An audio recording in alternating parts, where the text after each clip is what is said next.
이준석 씨의 그 가처분 결정이 나온 이후에 국민의힘 그리고 윤석열 측에서 보이는 움직임, 이것을 보면은 우리 한국 정치인 카르텔의 본질이 적나라하게 드러났다, 그렇게 볼 수 있겠습니다. 이런 식인 겁니다. 현재 민주당에서는 이렇게 이야기를 합니다. 김혜경 씨 법인카드 사용하고 관련해서 아직 수사 결과도 나오지 않았는데 왜 그러는 것이냐. 국민의힘에서 이준석 씨 성상납 관련, 그것도 아직 수사 결과도 나오지 않았는데 왜 그러는 것이냐. 무죄 추정이다, 이런 말을 합니다. 그런가 하면 윤석열 대통령이 있는 용궁, 거기서는 김건희 씨하고 관련된 20가지가 넘는다고 하는 그 혐의, 거기에 대해서도 수사 결과가 나오지 않았다, 이거보다 좀 더하죠. 경찰이 수사 안 한다고 하는데 왜 그러느냐, 이러고 있습니다. 그러니까 윤석열 씨가 종종 입에 올렸던 가벌성이 없다, 그런 이야기입니다. 가벌성 하는데 그거 참 추한 이야기이죠. 그러니까 지금 이야기한 사람들은 다 정치인 카르텔에 속해 있는 대단한 분들 아닙니까? 남들이 우러러 보는, 그래야 한다고 하는 그런 분들인데, 이 정치인 카르텔의 정의라고 하는 것, 그들의 저스티스는 감옥에 갔느냐 안 갔느냐로 나뉘는 것을 알 수 있습니다. 그래서 서로 반대편에 대해서는 일단 구속하고 보려고 기를 쓰죠. 구속영장 청구가 기각되면 승리했다고 바로 큰 소리를 칩니다. 그들의 정의는 바로 이런 것이다. 윤석열이 가벌성이라고 말을 하는 바로 그게 그들의 정의다. 아주 밑바닥 사고를 한다. 기준이 너무나 낮다. 국민의 발밑에 있다. 이거를 알 수 있습니다. 바로 이런 게 김혜경, 이준석, 김건희, 윤석열 모두 똑같습니다. 여기에서 우리는 바로 이것이 윤석열 대통령의 출발선상의 문제다, 이렇게 정의를 내리겠습니다. 출발선상의 문제, 출발선에서의 평등, 이런 이야기 많이 들어봤죠. 이거는 이제 그와 비슷한, 어떻게 보면 상당히 철학적인 용어가 될 수도 있겠는데, 간단히 말하면 이겁니다. 출생의 악마성, 이렇게 말을 하면 될 겁니다. 현재 윤석열은 우리 국민을 자기가 세종대왕인 것처럼 그 세종대왕의 눈으로 국민을 바라보고 있습니다. 세종대왕의 말 우리가 잘 알고 있죠. 이게 누가 말했는가 이런 거는 따지지 말고, 어린 백성이 말하고 싶은 것이 있으나 그것을 글로 쓰지 못하니 내가 배려하겠다, 은혜를 베풀겠다, 이런 뜻입니다. 어린 백성은 무지한 백성, 무식한 백성, 이런 뜻입니다. 그 시대에는 이런 발언이 용납이 되던 시대였던 것이죠. 윤석열 대통령은 어떻게 하는가? 가난한 국민이 먹고 싶은 것이 있으나 그것을 살 돈이 없으니 내가 돈을 뿌려주겠다. 그러고 있습니다. 여기서 윤석열이 보고 있는 국민은 돈이 없어서 천한 국민인 겁니다. 거지라는 뜻이죠. 그런데 이렇게 윤석열이 가는 곳에서 푼돈부터 묵돈까지 뿌려댈 때 돈이 좋아서 거기에 달려드는 개돼지 국민들이 또 적지 않습니다. 그게 21세기에 국민의 일꾼인 윤석열을 세종대왕으로 만들어주고 있는 것이죠. 윤석열의 사고방식, 사고체계가 어떤가 하는 것은 선거 때부터 이미 국민에게 널리 알려졌었습니다. 그때 불량식품 논란 있었지 않습니까? 민주당에서는 자기들도 똑같은 정치인 카르텔이기 때문에 단지 말꼬리를 잡아서 비난을 했었습니다. 그러나 거기에는 엄청난 비밀이 숨겨져 있는 것이죠. 바로 윤석열의 사고체계. 윤석열 씨는 그때 이렇게 말을 했습니다. 불량식품을 금지하면 안 된다. 불량식품이라도 먹고 살아야 하는 사람들이 있다. 아주 구닥다리 책을 들고 나와서 구닥다리 사고방식으로 신분이 있던, 계급이 있던 시절에 그 사회상을 학습하고는 이렇게 말을 한 겁니다. 비판 많이 했었습니다.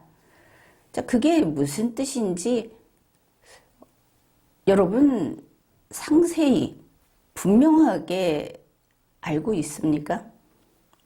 자, 이겁니다. 썩은 음식이 있습니다. 그러나 먹고 죽지는 않습니다. 윤석열 말은 저런 인간들은, 저런 사람들은 썩은 음식이라도 먹게 둬야 된다.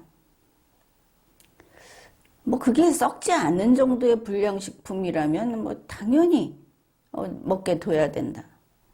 우리같이 돈 있는 사람들은 썩지 않았어도 불량식품이면 안 먹지만 돈 없는 사람은 썩은 것을 먹는다고 하더라도 그거 막으면 안 된다. 그러면 그 사람들은 굶어 죽는다. 이제 굶어 죽는다. 여기에 방점이 놓여 있는 것입니다. 아주 윤석열 씨 입장에서는 자기가 모르는 세상, 자기 딴에는 좀 인정이 넘치게 말을 한다고 했는데 그렇게 욕을 얻어먹을 줄 몰랐겠죠. 그래서 아마 불쾌했을 겁니다. 도대체 이 개돼지들은 어떻게 비위를 맞춰야 하는 거냐? 뭐 이랬을 것 같습니다. 그런데 바로 이런 윤석열의 사고방식이 뭐냐? 나와 너희들은 다르다.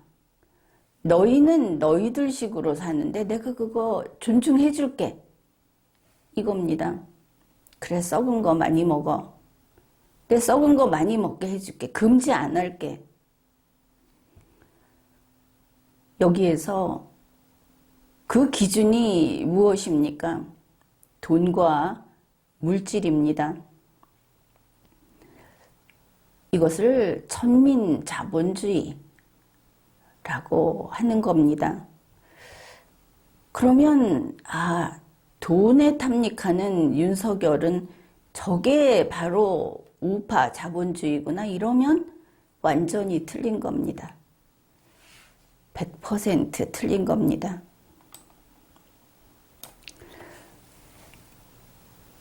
물질을 기준으로 한다 하는 것이 공산주의의 출발인 것은 알고 있죠. 평양 사람들, 여러분은 북한 주민과 평양 사람을 동등하게 취급을 하는 그런 경우가 많은데 평양 주민은 저 김정은 집단의 세상에서는 귀족 집단입니다. 그들은 특별한 대우를 받습니다. 우리 좌파 정권이 그쪽에 좋은 것, 귀한 것을 보내주면 김정은이는 평양 주민에게 그 등급에 맞춰서, 계급에 맞춰서 너그럽게 그들에게 나눠줍니다. 평양 주민의 그 다큐 같은 것이 많이 나와 있습니다. 저 유럽이나 미국이나 이쪽에서 아주 과감하게 들어가서 촬영을 하고 몰래 촬영도 하고 해서 나온 것들도 많이 있는데, 평양 주민들은 다들 아주 자부심이 대단합니다.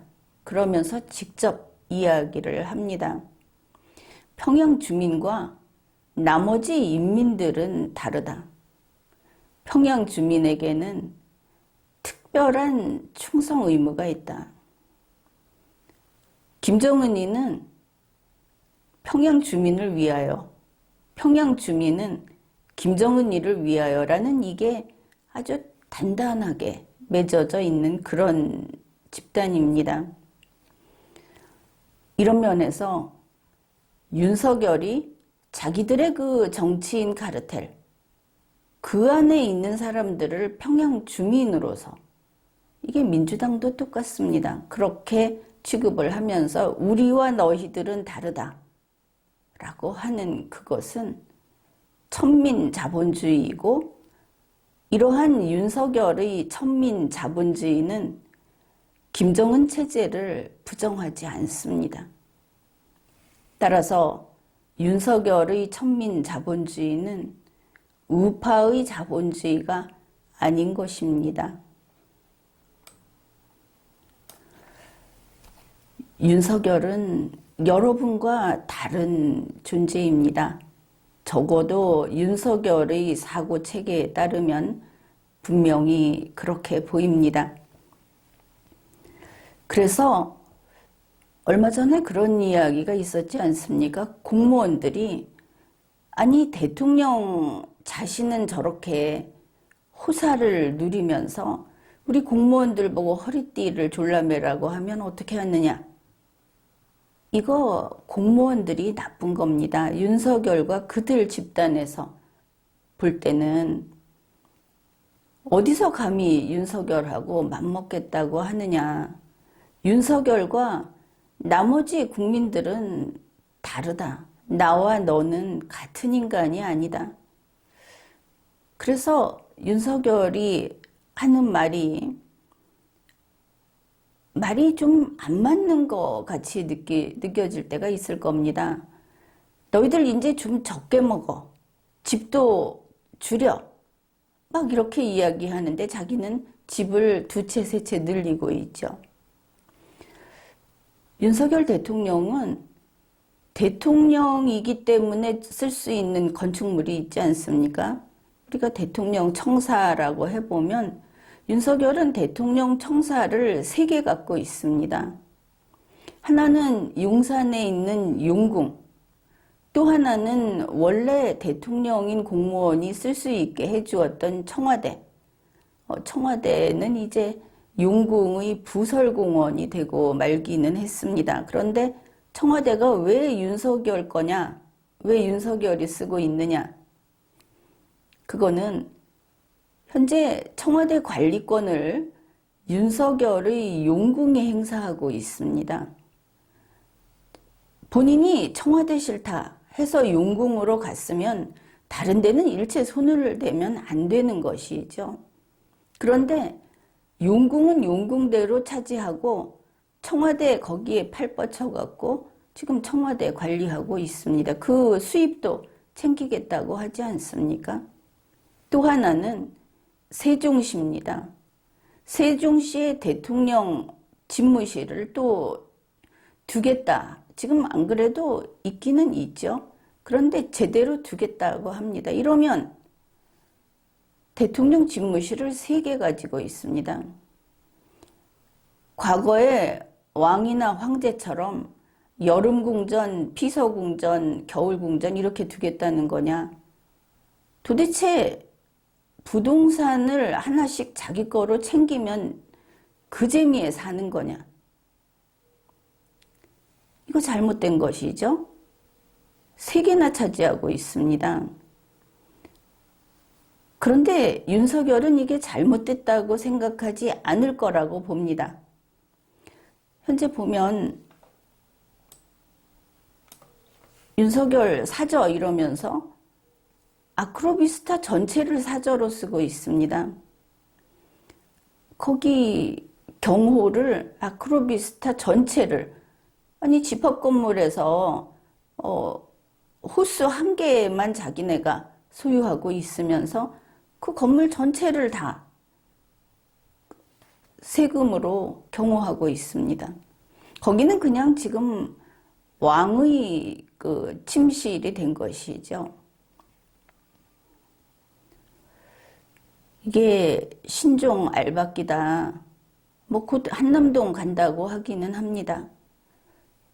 그래, 윤석열의 입장에서는 내가 있는 곳에 이렇게 내 눈 닿는 뭐 문재인 대통령 전 대통령의 경우에 자 지금 있는 곳에서 반지름 300m 추가해서 컴파스로 쫙 커서 여기 문재인 거.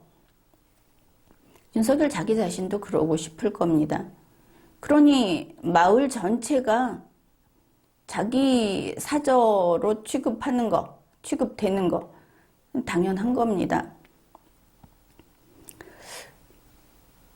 처음에는 육군참모총장 공간만 쓰겠다 이렇게 시작하기는 했었습니다. 그런데 그랬다가 외교부 장관 공관으로 바꾸고 그리고 지금은 이제 한남동에 있는 공간 지역을 전부 차지하는 사실상 이제 그쪽으로 갈 것을 알고 있는데 한남동도 동네를 다 찜한 것이죠. 이게 어떻게 가능한가? 바로 본인이 세종대왕이다 하는 인식. 우리 정치인 카르텔, 우리 대통령이나 국회의원을 하는 이런 귀족들하고 너희 개돼지들하고는 다르다. 아주 분명합니다. 미움 없이 분명하다. 윤석열 본인들은 거의 매일 파티하고 있습니다. 뉴스에 오늘도 오찬하고 오찬이 모자라서 저녁에 만찬하고 뭐 계속 오찬 만찬 한다고 계속 나오지 않습니까? 이거는 그냥 점심밥을 먹고 저녁밥을 먹는 게 아닙니다. 아니니까 오찬 만찬 붙이는 겁니다. 백악관에서 우리보다 잘 사는 미국에서 업무 오찬 합니다. 그런데 거기 보면 그저 물병 하나, 생수병 하나에다가 토스트도 없습니다. 비스켓 한 2쪽 놓고 유럽도 그렇죠. 공무원들이 이렇게 일을 합니다. 뒤로 가끔씩 크게 해먹는 사람들이 있긴 있지만 대체로는 주인인 국민에게 충실하다. 그런데 윤석열의 용궁은 이거 모르는 곳입니다. 그러니까 이렇게 구분하면 될 겁니다. 백악관은 회의를 해야 하는데 일을 해야 되는데 그때 점심시간이 걸립니다. 아니면 각자 다른 일정이 있는데 점심은 누구나 먹죠. 그래서 일을 하기 위해서 업무 오찬을 합니다. 하면서 대충 먹어도 되지. 사실 그렇게 오래전도 아니고 먹을 것이 충분하지 않을 때는 점심은 사치였다고도 하죠. 그래서 그냥 요기를 한다. 요기 때운다 이렇게 말하지 않습니까? 물 한 병하고 비스켓 한두 쪽이면 된다. 나중에 나가서 먹으면 되니까. 이게 업무 오찬입니다. 그런데 윤석열은 옛날에 임금님들처럼 헛날 먹는 게 일이죠. 유엔 사무총장 만났을 때도 만나서 왜 반가운가 하니까 같이 밥 먹을 수 있어서 반가웠다고 이야기한 것을 보고 참 얼굴이 화끈하는 느낌이었습니다. 윤석열은 오찬을 하기 위해서 지금 낮에 만날 거리를 만들고 있습니다. 오찬, 만찬 안 하면 할 일이 없는 줄 아는 것 같습니다. 그리고 윤석열이 볼 때 자기하고 신분이 다른 우리 국민들이 가는 뭐 식당, 우리 국민들이 가는 시장, 쇼핑센터 이런 데 가면 그런 데 가서 쇼핑하면 그게 대단히 은혜로운 공무 수행인 줄 알고 있습니다. 혹시 이렇게 이야기하는데 맞아 하면서 속으로 윤석열을 씹는 재미에 흠뻑 빠져 있는 그런 속으로는 민주당 지지하는 분들 있을 텐데 그분들 혹시 민주당이나 문재인 씨나 이재명 씨는 안 저런다고 생각하고 있지는 않겠죠. 아니 그렇게 생각하고 있을지도 모릅니다. 그걸 많이 겪었는데 뭐 양쪽 다 어느 쪽이 됐든 자기네 쪽은 옳고 반대쪽은 틀렸다고 말하는 그 양쪽 다 우리가 상종할 인간은 못 된다. 그렇게 보면 될 겁니다. 아무튼 자 그건 민주당 쪽 사람들 그건 아니다 하는 겁니다. 이번에 윤석열 대통령과 현 정부, 행정부에서 불거진 문제들이 있죠. 국민의 원성을 산 일들. 그거 뉴스 찾아보십시오. 당장 뭐 몇 개월 전부터 시작해서 1년 전, 2년 전, 3년 전 해가지고 문재인 대통령 때 똑같이 정말 판박이라고 할 정도로 물론 그건 세월이 기니까 훨씬 분량이 많은데 똑같이 똑같은 짓을 저질렀습니다. 민주당도 똑같고 이재명, 문재인도 똑같았다. 왜냐하면 이 사람들 우리는 저게 여당, 야당이다, 좌파, 우파다 이런 소리 하지만 자기네들은 한통 속이니까 정치인 카르텔이니까 유명한 말 있지 않습니까? 저 천한 백성들은 우리가 자기들하고 같은 줄 알아. 이게 왕족들, 귀족들이 했던 말이다. 그 어록집에 있지 않습니까? 그래서 이 사람들은 민주당이니 국민의힘이니 이렇게 이 사람들은 싸울 땐 싸우지만 국민을 보게 되면 정신이 퍼뜩 드는 겁니다. 아, 우리는 같은 귀족 계급이지. 그래, 그들이 정치인 카르텔입니다. 좌파 여러분 이거 못 믿겠습니까? 아니 우파만 나쁜 거야 이렇게 이야기하고 싶으십니까? 그러면 예를 바꾸어서 이야기하겠습니다. 여러분이 알듯이 윤석열과 이준석이 서로 싸우고 있고 또 이준석이 장제원 권성동하고 싸우고 있는데 민주당과 민주당 쪽 지지자들이 볼 때 그들은 모두 국민의힘 쪽 사람들 아닙니까? 한통속이죠. 그거는 믿죠. 바로 그겁니다. 그래서 이들이 서로 싸우는 것 같아도 정치인 카르텔일 때는 또 한수법 식구다. 그런 것입니다. 이준석 가처분 결과가 나오니까 이 정치인 카르텔 그리고 그 졸개들 이들이 지금 우왕좌왕하면서 어느 쪽 상전에 붙어야 내가 좀 더 안전할까 이러고 있습니다. 자, 이준석 씨를 봅시다. 이준석 씨의 문제가 두드러졌을 때 국민의힘에서 감히 못 잘랐습니다. 황태자니까 정치인 카르텔이니까. 그런데 어쩔 수 없어서 아주 벌벌 떨면서 내놓은 게 당원권 정지 아니었습니까? 아마 그때도 간이 콩알만 해줬었을 겁니다. 그리고 그때도 그 이후에도 심지어 대형 언론사들까지 반대하지 않았습니까? 정치인 카르텔에 있는 이준석에게 그렇게 심하게 하면 안 된다.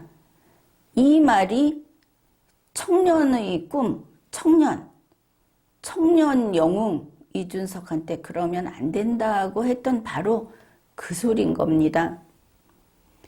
그래 이제 이 사람들이 뭐냐, 이 사람들은 참 특이한데 아마 날 때부터 색안경 끼고 난 것이 분명해 보입니다. 그리고는 평생 색안경 낀 채로 살아가는 이 정치인 카르텔과 그 졸개들의 그 행태다.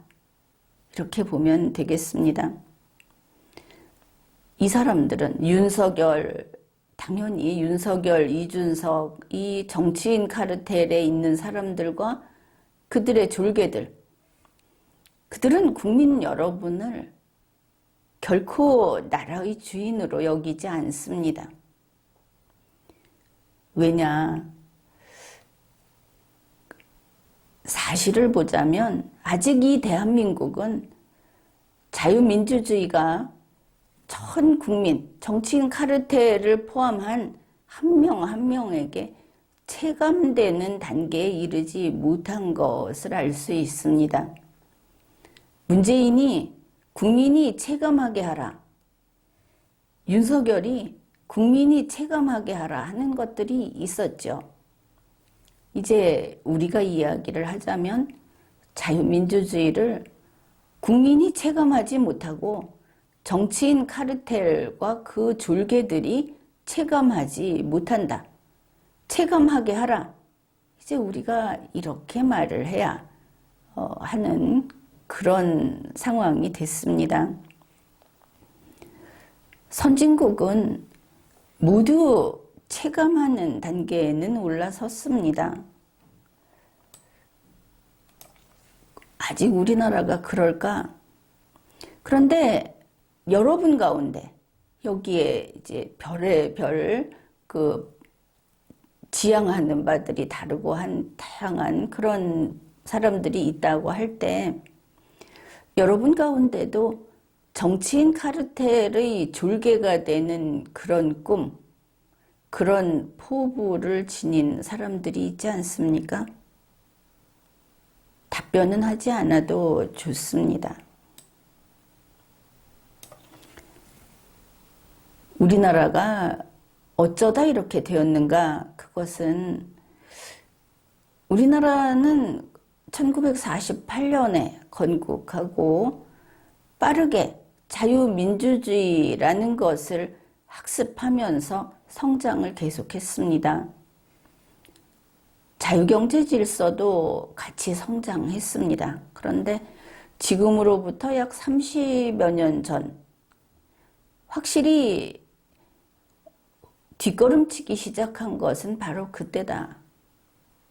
그렇게 봅니다. 그래서 30여 년의 세월 동안 발달한 기술과 그리고 모든 것이 빠른 이 시대의 흐름을 타고 거꾸로 우리 대한민국은 거꾸로 가서 아주 대단하게 겨우 30여 년 만에 100년 전 과거로 후퇴해 버렸습니다. 뒷걸음질도 비상하게 잘 쳤던 것이죠. 그래 지금은 정치인 카르텔이 개석거라 하면은 국민 상당수가 땅에 머리를 대고 머리를 조아리고 엎드립니다. 아무리 좋은 옷을 입고 아무리 졸업장이 많고 그래도 그저 땅에 넙죽 엎드리는 것이죠. 이게 100년 전으로 뒷걸음질 친 한국의 실상입니다. 이게 사실인가? 지금도 리마연에 와서 윤석열 씨라고 한다고, 씨라는 것은 존칭입니다. 뭐 굳이 그 서양 얘기를 하자면 서양에서는 적어도 젠틀맨이 아니면 미스터라는 것을 붙여주지 않습니다. 그냥 이름 부르는 것이죠. 냅다 윤석열이 이렇게 부르는 겁니다. 그런데 여기 와서 윤석열에게 윤석열 씨라고 감히 어떻게 그렇게 막말을 하느냐 이렇게 시비 거는 사람이 한둘이 아니었습니다. 그런데 그거 틀린 겁니다. 씨라고 붙여준 것은 바로 그 말을 하는 그 사람에게도 붙여줄 겁니다. 그런 그 경칭인 것이죠. 왜냐하면 리마요는 품위가 하늘을 찌르니까. 내가 윤석열 씨를 윤석열 씨라고 부르는 것은 윤석열 대통령이나 윤석열 대통령 각하라는 우스꽝스러운 호칭으로 부르지 않는 것은 내가 윤석열과 아무 관계가 없기 때문입니다. 나는 윤석열과 고향이 같지도 않고 40년 지기도 아니고 나는 윤석열처럼 술꾼도 아니고 뭐 그런 아무 관계가 없는 것이죠. 물론 윤석열이 어떤 식으로 관계가 있냐, 그것은 내가 공적으로 주권자의 구성원인, 주권자의 일인인 나로서 행동할 때, 발언할 때, 그때 윤석열은 국민의 일꾼이니까 그런 관계는 있다고 할 수 있겠습니다. 그러나 개인인 나와 윤석열은 아무 관계가 없는 것이죠. 윤석열이 몇 급 공무원이든 그와 무슨 상하 관계가 설정되는 것도 아니고 그렇습니다. 그런데 그렇다고 해서 윤석열에게 욕설이라든지 혹은 뭐 혐오감을 담아서 이렇게 굳이 멸칭을 사용하지 않는 것은 답은 분명합니다. 내내 윤석열과 나는 아무 관계가 없기 때문에 그에게 원한이 있는 것도 아니고 다만 공적인 지위에서 이 변변찮은 일꾼 이렇게 볼 뿐이지 그 사람 개인에 대해서는 정말 무념무상입니다. 그런데 이제 바로 앞에서 소개했던 그런 식으로 나에게 어디서 감히 대통령에게 이런 소리를 하는 그 누군가, 이런 누군가는 참 그 대대로 많았죠. 아마 그 사람은 윤석열 앞에서 옷깃을 여미고 고개를 숙이고 윤석열이 손이라도 잡아주면 부들부들 떨면서 감격할지 모르겠습니다. 정말 하찮은 인생이죠. 그러나 그걸 어떻게 하겠습니까? 유전자가 그 모양인 것을. 우리 한국은 이렇게 100년 전으로 후퇴를 해버렸기 때문에 이제 근대화를 해야 하는 그런 상태로 되었습니다. 자유민주주의를 배우고 익혀야 하는 그런 나라가 된 겁니다. 선진국은 꿈도 못 꾸는 것이죠. 우리 한국에는 자유민주주의의 적들이 많습니다. 정치인 카르텔, 또 민주당, 국민의힘, 정의당, 민주노총 다 단체죠. 이런 집단들입니다. 자, 그들이 어째서 민주주의의 적인가? 그거를 간단히 논증할 수 있습니다.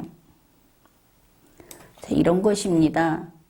이준석을 지지하는 사람들, 이준석을 떠받드는 사람들은 이렇게 말을 합니다. 이준석이 옳다. 이준석의 뜻에 자기들은 물론이고 우리 모든 국민이 따라야 한다. 그래서 이준석은 윤석열이 자기를 따라야 한다고 하는 겁니다. 비극은 이제 여기에서 시작이 되는 것이죠. 그러면 윤석열을 떠받드는 자들, 가신들, 뭐 이렇게 말을 할 수도 있겠는데 그들은 뭐라고 하느냐. 항상 윤석열이 옳다. 이렇게 말을 합니다. 윤석열의 뜻에 국민이 따라야 한다고 합니다. 완전히 뒤집힌 것이죠. 국민이 주인이고 윤석열이 주인에 복종하는, 주인이 시키는 일을 하는 일꾼인데 주인더러 일꾼의 말에 따라라 이렇게 말을 하는 겁니다. 그들이 정치인 카르텔의 사고방식은 이런 겁니다.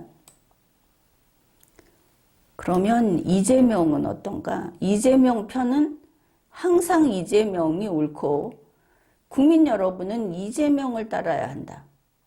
여기에서 이렇게 이야기를 합니다. 이재명이 옳다. 대통령인 윤석열도 이재명을 따라야 한다. 이러면 충돌이 좀 눈에 잘 보이겠죠? 문재인 편도 똑같습니다. 항상 문재인이 옳고 국민 여러분은 문재인 뜻을 따라야 한다. 문재인을 지지해야 한다. 그가 설령 퇴임을 했어도 그는 국민 여러분하고는 다른 존재다. 근데 이런 이야기를 민주당, 국민의힘, 정의당, 민주노총 다 그렇습니다. 민주노총 항상 옳다. 국민 여러분은 민주노총이 하는 대로 따라야 한다. 윤석열 대통령, 민주노총의 말을 따라야 한다. 전부 이렇게 제각기 이렇게 이야기를 하는 겁니다. 이런 식의 어떤 집단이 있는데 우리 대한민국에는 불행하게도 김정은 편도 있고 시진핑 편도 있습니다. 김정은 편은 항상 김정은이 옳다. 우리 한국 국민은 김정은을 따라야 한다. 이런 사람들이 있습니다. 시진핑 편도 있습니다. 항상 시진핑이 옳고 한국 국민은 시진핑의 뜻을 따라야 한다. 중화주의에 대한 비판 같은 거는 이 사람들에게는 감히 입에 올리지도 못하는 겁니다. 그게 무슨 천리를 깨트리는 소리냐. 이러는 것이죠. 자, 이들이 모두 이제는 민주노총, 김정은 편, 시진핑 편까지 합쳐서 정치인 카르텔 내지는 정치인 카르텔의 졸개라는 그 그룹을 형성하고 있다. 이렇게 볼 수 있겠습니다. 그런데 그들은 참 무서운 사람들이죠. 그런데 그들이 얼마나 될까? 그 사람들은 놀랍게도 소수입니다. 우리 5,100만 국민으로 봤을 때는 극소수라고 해도 될 정도입니다. 지금까지 이야기를 했는데 자, 누구 편이라고 하는 저런 서로 다른 누구 편들 여러분이 많이 봤을 겁니다. 그리고 그 사람들은 꼭 저렇게 주장하지 않습니까? 그 사람들이 우리 5,100만 중에 몇 명이나 될까?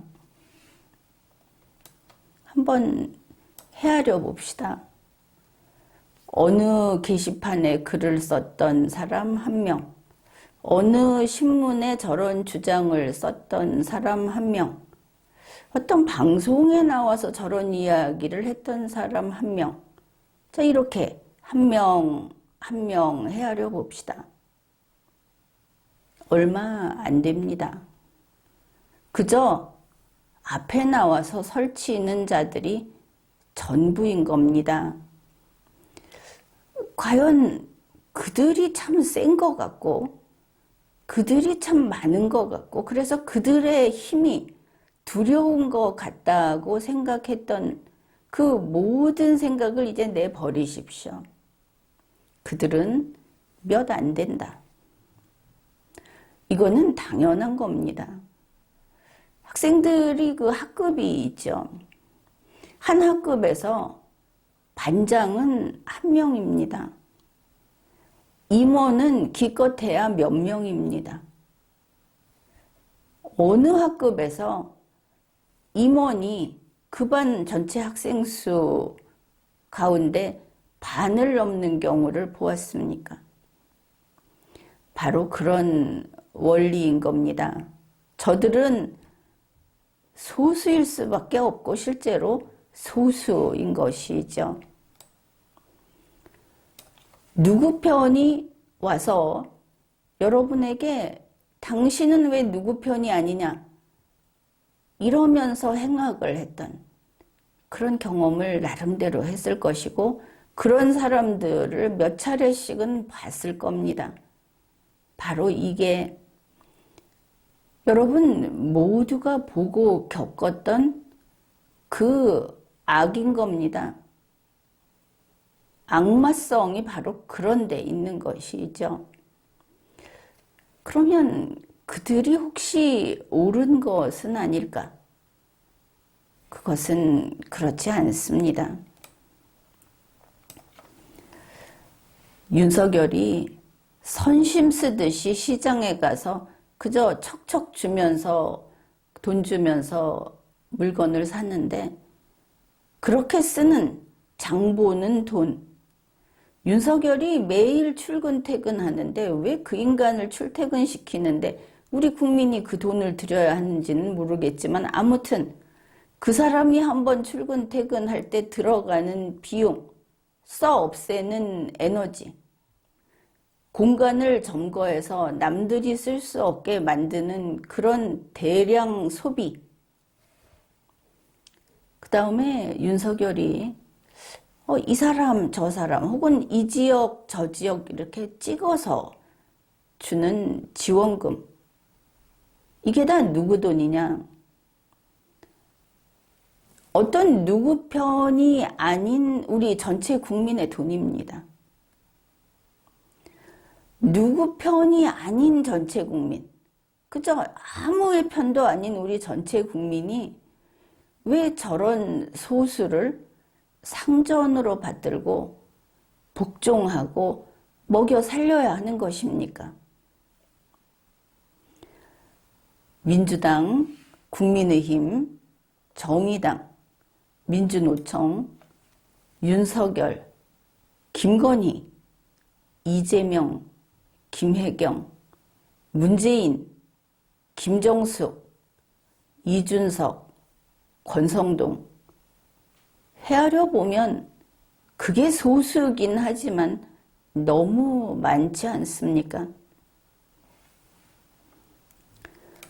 그런데 이들이 정치하겠다고 해서 정치를 맡겼다 이러는 국민이 있을 겁니다. 한번 돌이켜 봅시다. 그들이 뭐라고 했던가? 이 정치인 카르텔은 이렇게 말을 합니다. 어찌됐든 이 대한민국 전체의 돈은 우리가 굴린다. 우리가 잘 굴려서 돈 좀 벌어줄게. 이렇게 말을 합니다.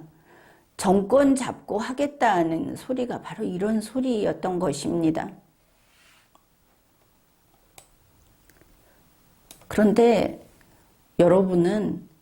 여러분이 만일 재산이 됐든 공간이 됐든 여러분이 확보하고 있는 그거를 저 훌륭한 정치인 카르텔이 대신 써주고 대신 굴려주면 행복합니까? 여러분의 삶도 대신 살아주면 좋겠습니까? 정치인 카르텔에 기생하는 졸개들은 찌꺼기는 얻어먹습니다. 윤석열은 뭐 이 정치인 카르텔은 문재인도 마찬가지고 계속 그랬는데 자기들이 구슬려야 하는 공무원들 또 골치 아픈 공기업 혹은 노조 집단들 이런 데는 대우도 개선해주고 적당히 챙겨줍니다. 시끄러운 기자 집단 이제 내놓고 챙기고 있죠. 사무실 내주고 특권의 맛도 좀 적당히 볼 수 있게 해주고 이러한 특혜에 만족하는 졸개들까지 다 합해도 정치인 카르텔과 그 졸개들이라는 이 그룹은 그냥 소수에 불과합니다. 이들은 몽땅 자유민주주의의 적인 것입니다.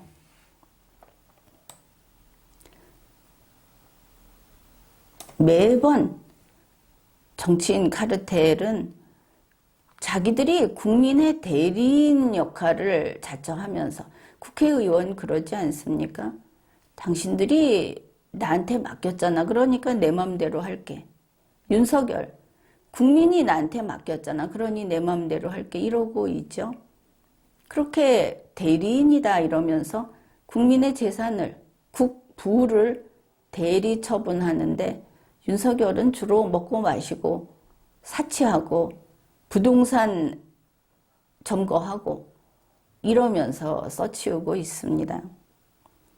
거기에 기생하는 졸개들은 뭐 작은 두목 노릇을 하고 있는 것 같지 않습니까?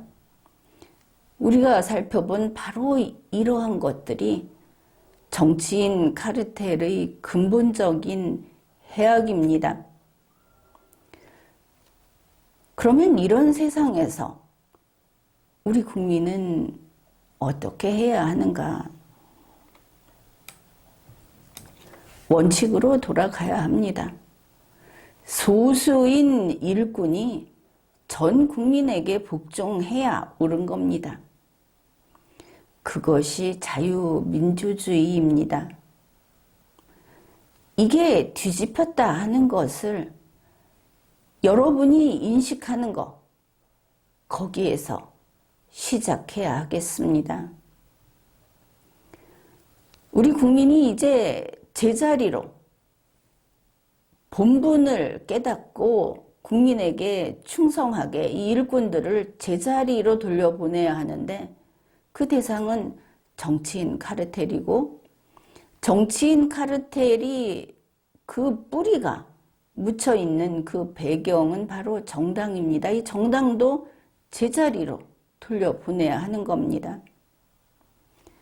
우리 주권자가 할 일은 통치기관 리셋 개헌인 것입니다.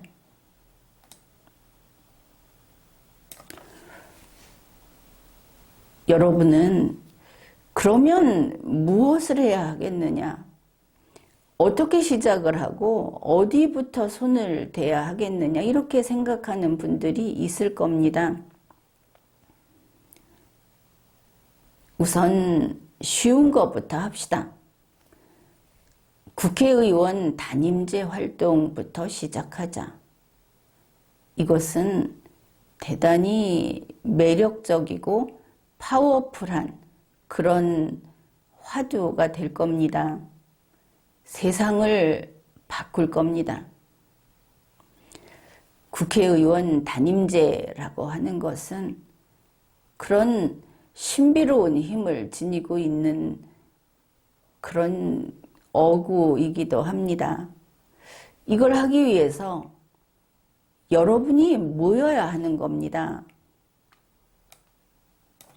여러분이 우리 만나서 이거 논의하자. 우리 좀 더 활동을 더 널리 이 활동을 해나가자. 이래야 하는 겁니다. 그래서 이 국회의원 단임제 티셔츠를 입은 우리 국민들이 거리에서 서로 볼 수 있고, 아, 저기도 단임제를 지지하고 단임제를 추진하는구나. 이렇게 돼야 하는 겁니다. 지금 국회의원 단임제 티셔츠, 이거 펀딩 한다고 하니까 티셔츠 한 개 사주면 되느냐, 이런 개념이 아닌 겁니다. 여러분이 국회의원 단임제 티셔츠를 입고 의사표시를 온몸으로 하는 것인데, 이게 자유민주주의를 지킨다 하는 그런 행동으로 보이는 그런 활동인 겁니다. 그러면 우리가 하고 있는 이 국회의원 단임제 캠페인, 그 별로 눈에 띄지도 않고, 그거야 여러분이, 자, 여러분 자신이 생각해 보십시오. 내가 지금 이거 하고 있는가? 여러분이 할 때 힘이 나고 불이 타오르는 겁니다. 여러분 본인부터 시작하십시오. 근데 이걸 해서 이게 힘이 있을까? 내가 힘이 있다고 했죠.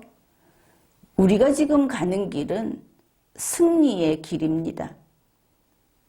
리마연이 지금까지 항상 올바른 길을 지켜왔고, 우리 대중들이 한때는 이리 쏠리고 다른 때는 저리 쏠리고, 그리고 이 헌법과 대한민국을 지키는 길에서 자리를 비워놓는 때가 있었다 하더라도 리마연은 계속 이곳을 지키고 있었습니다.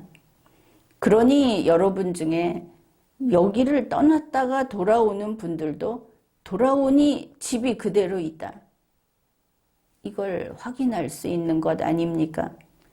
항상 리마연은 이곳에 있고 늘 그래왔듯이 이 길은 옳은 길이며 승리하는 길입니다.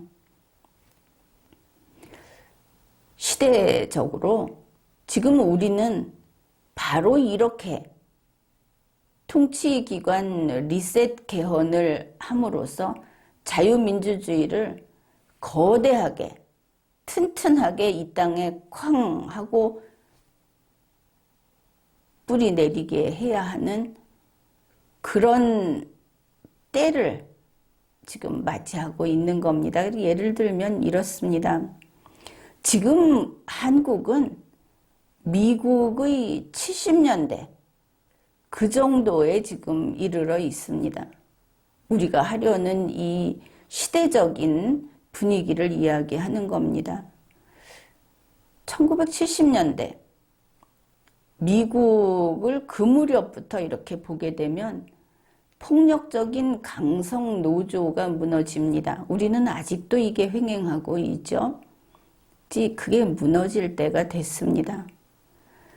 온 세상이 사회주의라고 말을 바꿔가면서 공산주의가 힘을 떨치던 그때, 바로 그 무렵 미국에서는 공산주의가 소멸하기 시작합니다. 그리고 소멸했죠.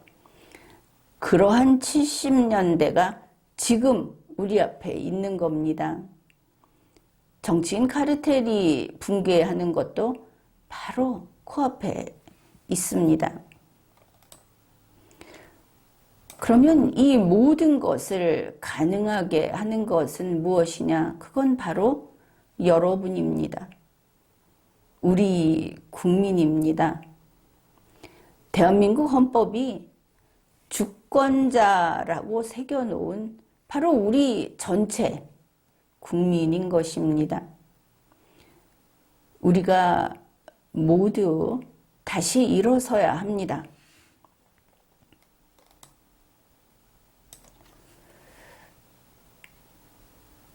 추운 겨울 시청 앞에서 그리고 광화문에서 밤을 밝혔던 그런 간절함으로 5년이라고 하는 긴 세월 동안 애처로운 여러분의 대통령을 지키겠다 하면서 모든 것을 내던졌던 그 진지함으로, 그리고 가깝게는 지난 1년여 세월 동안 비록 저게 윤석열일지라도 친북이나 친중의 세상은 막아야 하겠다. 그러면서 물불 가리지 않고 투쟁을 했던 그 실천력, 그 처절한 각오로 다시 일어서야 하는 겁니다. 돌이켜보면 박근혜도 문재인도 윤석열도 이제는 다 지나간 일들입니다. 우리 국민이 그렇게 개인의 삶을 반은 포기하고 그렇게 투쟁을 했었지만 때로는 승리했고 때로는 그것이 무의였던 그런 적이 있습니다. 헛된 일이었던 그런 것입니다. 또 때로는 배반도 당했습니다. 그러나 분명한 것은 이제 이 모든 것은 다 지난 일이다 하는 겁니다. 이제 자유민주주의를 이 땅에 여러분과 우리 모두의 미래에 다시는 정치인 카르텔에게 지배받는 일이 없도록 그렇게 통치기관 리셋 개헌을 성취합시다. 싸워서 이깁시다. 지금까지 리걸마인드 연구소였습니다.